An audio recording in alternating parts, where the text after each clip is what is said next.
Dirtle Magic! Hello and welcome back. You can follow our post on Twitter and Facebook at DirtleMTG to stay up to date on our latest videos and other posts, and you can join a more robust discussion about Casual Commander at our blog, thedicebag.blog. Please don't forget to like, subscribe, and share this content to help the channel and the blog grow. Another way you can support the channel, though, is through our affiliate links in the description below. If you're looking for single sealed product or gaming accessories to protect all of that glory, please consider clicking the links in the description. Now, grab some spells, it's time to dirtle. Greetings. Today we rise up with Heiko Yamazaki, the General. Plotting their devious schemes against us are Zara, Rafiq, and Yahenni. I win the die roll and choose to go first. I draw Porphyros Bronze-Blooded and drop a mountain. Zara plays a Path of Ancestry. Rafiq has a Temple of Mystery enter, and they scry 1. Baron Moore is played on Yahenni's side, and they pass. My turn brings along an Aki Ronin, and I drop another mountain. I then cast the Bloodthirsty Blade, and I do want to say at this point that I recently had to reattach a crown, so I may be a little less understandable. Forgotten Cave gets remembered on Zara's turn, and they pass. Seaside Citadel falls to the field for the Rafiq player. They then cast a Soul Ring. Yahenni puts a Swamp into play, and this is followed by Nezumi Grave Robber. Might be bad for me and my recurring of artifacts. On my turn, I draw a Hammer of Nazan. I then play a mountain. I then cast Magus of the Wheel and pass. An island comes into play for the Zara player. Fire Diamond then comes down afterward. An island also comes into play for the Rafiq player. They cast Rampant Growth and grab a Plains. Worldly Tutor is then cast, and Yavimaya Elder comes to the top of the deck. Gilded Drake then enters the battlefield, trading places with the Nezumi Grave Robber. Yahenni's turn has a Swamp into play, and this is followed by a swift casting of To the Slaughter. The Rafiq player is targeted, and they sacrifice their stolen creature. Moving to attacks, the Gilded Drake is swung into the Rafiq player, dealing 3 damage. Durity pays me a visit on my turn. I drop a Phyrexia's Core, and summon the Planeswalker. I activate the +2, discarding the Trailblazer's Boots, and drawing an Underworld Breach. I pass the turn. Zara's turn has a Desolate Lighthouse to the field. They then cast their commander, the Renegade Recruiter, scrying 1 thanks to the Path of Ancestry. 2 Rafiq, and they cast Questing Beast. Moving to attacks, they swing into Duray, dealing 4 damage to him, and he goes down to 1 loyalty. Yahenni's turn has another Swamp into play, and they cast Vona's Hunger. Each opponent has to sack a creature, and Magus hits the bin. 2 combat, and the Drake swings into Port Already, and he hits the bin as well. Mazizium Mortars enters my hand for the turn, and I begin lamenting my lack of card draw. I cast Aki Ronin for some card selection, and then equip the Bloodthirsty Blade to the Gilded Drake. Zara's turn sees the cast of Reckless Impulse, exiling Wonder and Frostspell Snarl. They play the Snarl, and then cast Tectonic Giant. Rafiq's turn has Arasha of the Endless Web enter the battlefield, and they pass. Over to Yahenni, and an Inquisitor's Flail is tossed onto the field. It's equipped to the Drake, and they go to combat. They swing into the Zara player, dealing 10 damage thanks to the flail, and they pass. Hellkite Tyrant stalks into my hand on my turn. I cast the Mortars to destroy the Giant and limit Zara's card selection. The Giant and Arasha both trigger, Arasha making a Spider, and Zara exiles the top 2 cards from their deck. They choose to keep Thousand-Faced Shadow, no relation to Sakashima, I suppose. I go to combat and swing with my Ronin into the Yahenni player, dealing 1 and rummaging a Peerless Samurai while discarding Porphyros. Zara's turn booms with a lightning bolt into the Gilded Drake, dropping it from the sky. Arasha makes another Spider. Thousand-Faced Shadow then enters the battlefield from exile, and so too does the Wonder. Back to Rafiq, and they cast the Yavimaya Elder. He is promptly sacrificed for some lands and some card draw. A forest and a plains enter their hand, and a forest comes into play. They then cast Sylvan Ranger, and grab another land from their deck. 2 attacks, and Arasha comes at me. I take 3, going down to 37.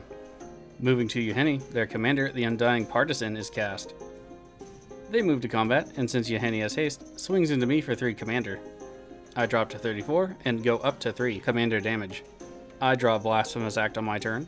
I equip the Bloodthirsty Blade to Yahenni, just in case it gets super large, and then cast Peerless Samurai. Going to attacks, I swing the Aki Ronin into the Rafiq player, rummaging another mountain to hand and discarding the Hammer of Nazan. Finally, another land. The Rafiq player blocks with a spider, and my attack is subdued. In the second main, I drop my new mountain, and I pass. To Zara, and they play a mountain. They recast their commander, again scrying for 1 with the path. Rafiq's turn has Sunblast Angel come into play, destroying all tap creatures. The Aki Ronin dies like most goblins do, and Yahenni goes down. In combat, Arasha attacks me, and the ranger goes into Yahenni. I decide not to block, wanting to save my samurai. I take 4 and go down to 32, and Yahenni goes down to 38. To the Undying Parson, who's having as much trouble getting lands as I am, they simply pass, saying they need more lands. On my turn, I gain my own land and drop a mountain. I equip the blade again, this time to Zara, to keep them from stealing the tyrant in my hand. I move to attacks, and swing into the Yahenni player for 2. I gain a trigger from my samurai, and my next spell this turn will cost 1 less to cast. Yahenni goes down to 36. In my second main, I cast Underworld Breach. I then cast Mages of the Wheel from the graveyard, and exile Duretti, Aki Ronin, and Porphyros to do so. I pass afterward. Zara's turn has a Sundial of the Infinite hit the stack. Resculpt then slaps Sunblast Angel in the face, and it gets exiled and replaced with an elemental token. To combat, and Zara must attack someone other than me, and they swing into the Rafiq player with Zara and the Wonder into Yahenni. Rafiq reveals their hand, and Sun Titan is chosen for treachery. All Spire tokens are assigned to block Zara in order to kill her, but the Zara player casts Run Away together, and a Spider and Wonder get bounced. This saves Zara in combat, and the Titan connects, and Rafiq takes 6. At the end of the turn, in response to giving the Titan back, Zara activates her Sundial, enabling her to keep the Titan. Rafiq's turn begins with the plains into play, followed by land tax. Resurrection is then cast, targeting the Gilded Drake. It enters and steals Zara away from that player. Keeper of Beasts then enters the battlefield. 2 attacks and the elemental token swings into the Zara player, and a Spire token and the Ranger swing into Yahenni. Damage is good all around, with Zara going down to 26 and Yahenni to 32. Over to Yahenni's turn, but without a land drop for 4 turns now, they decide to pack it in. That's too bad, but understandable. It moves to me, and I gain a Thematic Compass. I cast it, and then cast Blasphemous Act, holding priority, and sacrificing the Magus in response. Each of us gets a shiny new grip of cards, and the board gets wiped. I cast Explorer's Scope, and pass. Zara's turn has the commander come back into play for 9 total mana, and they scry 1. They pass afterward. Land tax triggers for Rafiq on their turn. They play a Vesuva, and it comes into play tapped as a copy of Command Tower. They then cast Hurricane for 3, knocking Zara off the table. Unwilling to keep casting the commander while behind, the Zara player leaves the game. Obelisk of Bant then enters for the Rafiq player, followed by Trigon Predator. That's pretty threatening to break any of my artifacts, and I don't like it. To me, and I gain a Scrap Trawler. I cast my commander, Heiko Yamazaki. I then cast Little Apprentice to make me some flying blockers, and moving to combat, it does so, giving me a 1/1 Thopter token, and I pass with no attacks. Back to Rafiq, and they cast Mnemonic Wall, bringing back Resurrection. They cast said card, and bring back the Sun Titan. When it enters the battlefield, it then brings back the Gilded Drake, and when that enters the battlefield, they trade it with my Loyal Apprentice, which is both ironic and annoying. It also deprives me of my continuous flying blockers. My turn brings hope. Well, the hope of Garriper anyway. I cast it, and then I move to attacks. I swing with Heiko, and she triggers, and target the Hammer of Nazan to cast later. Sun Titan intercepts, and Heiko dies in combat, but she has done her duty. She returns to the command zone, and the second main phase, I cast the hammer from my graveyard. I equip it to the Drake with its triggered ability, and now have an indestructible flyer. I then equip Explorer's Scope to the Thopter, and I pass. The Many-Sigiled one begins the turn with Phyrexian Metamorph, which becomes a Hammer of Nazan, and gets equipped to Trigon Predator. In combat, the Predator and the Titan swing into me, and the Titan triggers, bringing back Yavimaya Elder. I intercept the Predator with the Drake, and the Titan with the Thopter token. The Thopter dies in combat, but my life total is spared. In the second main, the Elder is sacked for lands and a card, and they pass. My turn sees an Endless Atlas. I move to immediately cast Vandal Blast, and destroy the imitation Hammer of Nazan. I equip the Explorer's Scope to the Hope, and I move to attacks. I swing with the Hope, and see I have Atsui, the Blazing Sky on top. I deal 1 to the Rafiq player, and they go down to 27.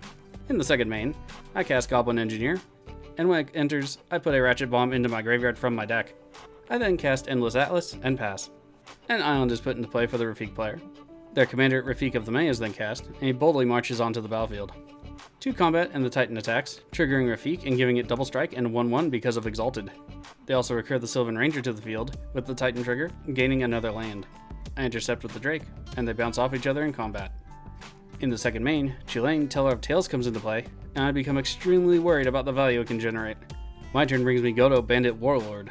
I move straight to attacks, and attack with the Hope of Garapur. Scope triggers, and Shao Sphere is on top. A Thopter token intercepts my Hope, and the Hope dies. In the second main, I draw the spear off the top with the Endless Atlas.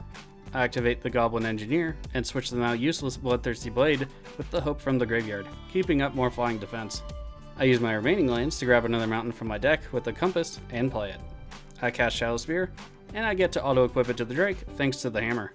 I pass, and the Compass flips into the Spires of Orazca. Back to Rafiq, and they cast Body Double. When it enters, it's a copy of the dead Phyrexian Metamorph, which then ends up being a copy of the Hammer of Nazan. You have to be kidding me. It equips the Predator, and then they go to combat. They make a Thopter token, and swing the Predator, Titan, and Chilane into me. The Titan triggers, bringing back a creature from the graveyard to play. I block the Predator with the Drake, and the Titan with the Hope. I take 2 from Chilane, and the Hope goes down. In the second main, Progenitor Mimic hits the stack, and Chilane triggers. A land comes into play, and the Mimic enters as a copy of Trigon Predator, and they pass. My turn gives me a Temple of the False God, and I play it. I think about my survival chances for a bit, but decide it's time to combo for victory. I do go back to see what the conditions for the game were, in case the host said no combos, but I am free and clear.